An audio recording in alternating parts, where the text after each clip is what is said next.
This is OneInv, my UIM Plus account exploring the world of RuneScape through the lens of a single inventory. In addition to the Ultimate Iron Man standard rule set, I'm also locked from storing any equipment in the costume room of the player-owned house, and I'm locked from reclaiming any equipment that I've stored in Treasure Trail stash units. This means that keeping nearly any piece of gear on my account comes at the cost of a permanent slot in my inventory or looting bag. But no matter how daunting the task ahead, I won't let anything stand between me and my dream of becoming the greatest adventurer in all of Gielinor.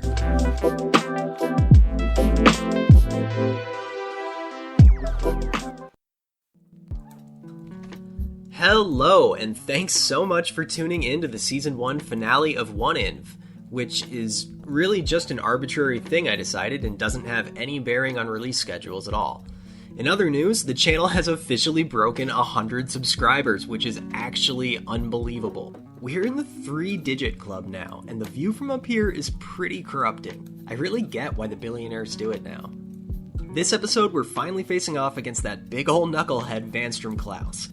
We've got our combat up, and we've added some pretty significant upgrades since the last attempt, so I'm feeling good. If you're new, please consider liking and subscribing. Let's dive in.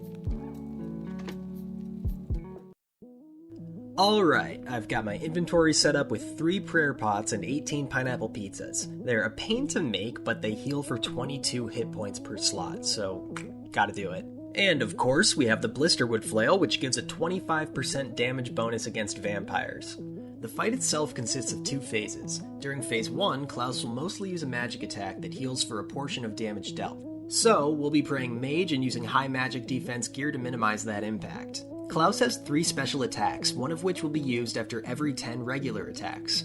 Each special is telegraphed by a unique phrase.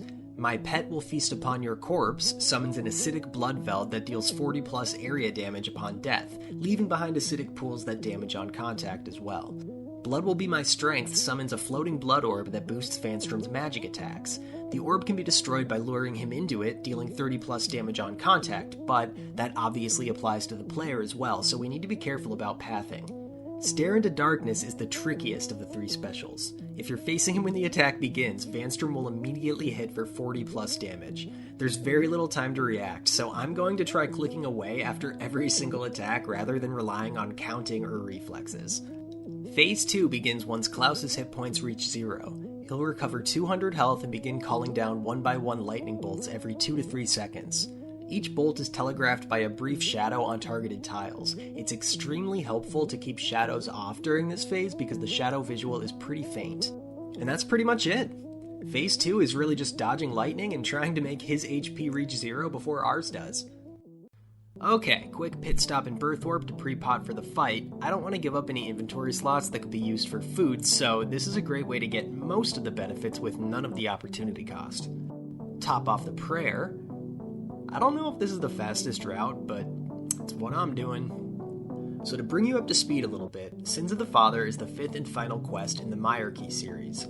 The Myarchy are an underground resistance fighting the vampires in Mauritania. Vanstrom Klause is actually the very first character we spoke with to initiate the 5-quest series. Disguised as a human, he told us of the Myarchy and asked that we deliver weapons to aid them, but he had only been using us to uncover the location of their hideout, which he attacked immediately following our delivery. After ruining literally everything, we helped the Myarchy relocate, setting up base in a small dilapidated town called Bergderot and making contact with a separate Myarchy hideout in the blood-typed concentration camp known as Meyerditch. We did a little reconnaissance and learned that the vampires have been performing cringe experiments on humans and vampires and are responsible for putting the entire town of Sleep into a deep and unwaking sleep. Throughout the questline, we learned a bunch of stuff that gradually led to the creation of the ultimate vampire slaying device, a Blisterwood Flail. We launched an attack alongside the Myarchy, but pretty much everyone died immediately. And then we left for months, and now we're back to settle the score. We are definitely the hero of this story. I think. Alright, Believ, let's trash this bozo.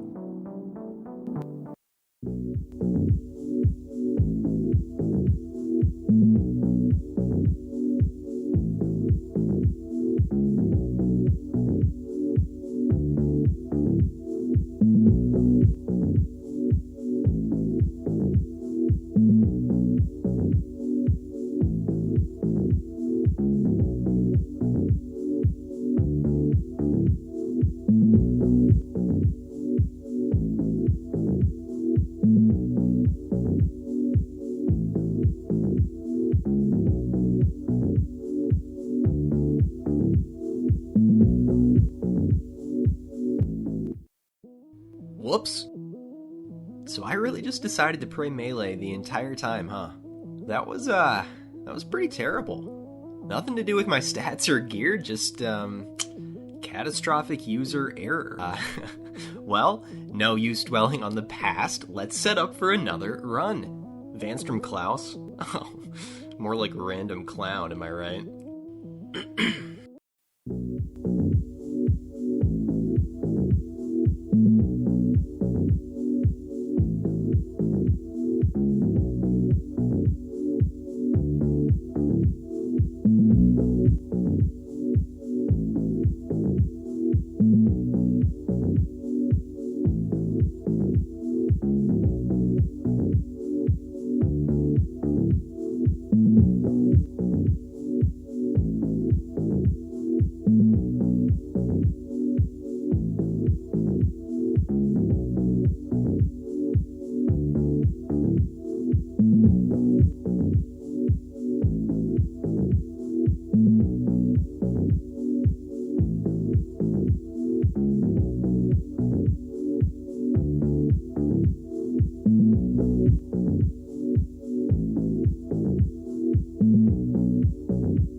Okay, we got it. Second try. Not bad, not bad.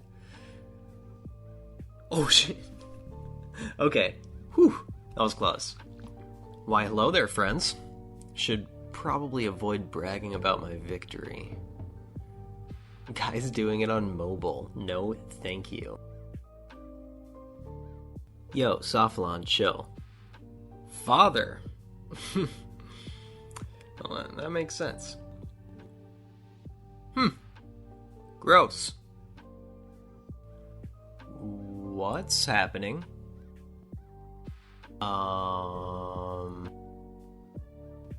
Well, cool. So he escapes after all that. What now? Even Velief has lost hope. The Myarchy are dead.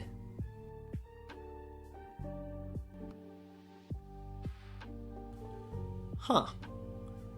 Not the, well, it feels wrong to celebrate, but hey, we did it! Yeah! Time, well, you know, we did get this amazing XP tome, and, would hate for it to go to waste, so, you know, might as well make use of it, right?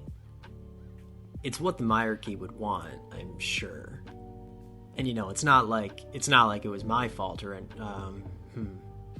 well, anyway, I've sort of already started here, so it'd be silly to stop now. I mean, the damage is done at this point.